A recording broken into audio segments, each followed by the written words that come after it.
முதல் வாசகம். இறைவாக்கினர் எரேமியா நூலிலிருந்து வாசகம். அதிகாரம் 13 வசனம் 1 முதல் 12 முடிய. ஆண்டவர் என்னிடம் கூறியது இதுவே: நீ உனக்காக நார்பட்டாலான ஒரு கச்சையை வாங்கி அதை உன் இடையில் கட்டிக்கொள், அதை தண்ணீரில் நனைக்காதே. ஆண்டவர் சொற்படி நான் கச்சையை வாங்கி அதை என் இடையில் கட்டிக்கொண்டேன். எனக்கு ஆண்டவர் வாக்கு 2ஆம் முறை அருளப்பட்டது. நீ வாங்கி உன் இடையில் கட்டிக்கொண்டுள்ள கச்சையை எடுத்துக்கொள், எழுந்து பேராத்து ஆற்றுக்கு செல், அங்கு அதனை பாறை இடுக்கில் மறைத்து வை. ஆண்டவர் எனக்கு கட்டளையிட்டபடி நான் சென்று பேராத்தில் அதை மறைத்து வைத்தேன். பல நாட்களுக்கு பின் ஆண்டவர் என்னிடம் கூறியது: எழுந்து பேராத்துக்கு சென்று நான் உன்னிடம் மறைத்து வைக்க கட்டளையிட்ட கச்சையை அங்கிருந்து எடுத்து வா. அவ்வாறே நான் பேராத்துக்கு சென்று அங்கு மறைத்து வைத்திருந்த இடத்திலிருந்து கச்சையை தோண்டி எடுத்தேன். அந்த கச்சையோ எதற்கும் பயன்படாத அளவில் இற்று போயிருந்தது. அப்போது ஆண்டவரின் வாக்கு எனக்கு அருளப்பட்டது. ஆண்டவர் கூறுவது இதுவே: இவ்வாறே யூதா எருசலேமின் ஆணவத்தை அழிப்பேன்.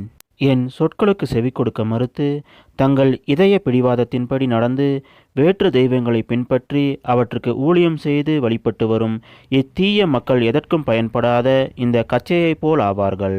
கச்சை ஒருவரது இடையோடு ஒட்டி கொண்டிருப்பது போல இஸ்ரவேல் யூதா வீட்டார் யாவரும் என்னோடு ஒன்றித்திருக்க செய்தேன். அவர்கள் எனக்கு மக்களாகவும் பெயராகவும் புகழாகவும் மாட்சியாகவும் இருக்க செய்தேன். அவர்களோ எனக்கு செவி சாய்க்கவில்லை என்கிறார் ஆண்டவர். இது ஆண்டவர் வழங்கும் அருள்வாக்கு. இன்றைய நற்செய்தி. புனித யோவான் எழுதிய நற்செய்தியிலிருந்த வாசகம்.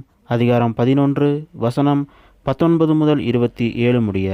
லாசர் இறந்ததால் மார்த்தா மரியா இவர்களுக்கு ஆறுதல் சொல்ல பலர் அங்கே வந்திருந்தனர். இயேசு வந்து கொண்டிருக்கிறார் என்று கேள்விப்பட்டதும் மார்த்தா அவரை எதிர்கொண்டு சென்றார். மரியா வீட்டில் இருந்து விட்டார்.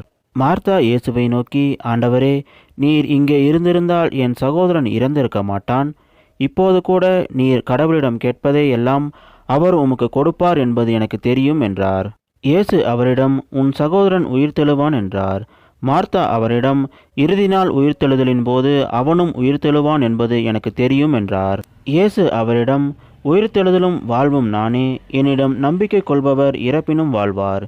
உயிரோடு இருக்கும்போது என்னிடம் நம்பிக்கை கொள்ளும் எவரும் என்றுமே சாக மாட்டார். இதை நீ நம்புகிறாயா என்று கேட்டார். மார்த்தா அவரிடம், ஆம் ஆண்டவரே, நீரே மெசியா, நீரே இறைமகன், நீரே உலகுக்கு வரவிருந்தவர் என நம்புகிறேன் என்றார். இது கிறிஸ்து வழங்கும் நற்செய்தி.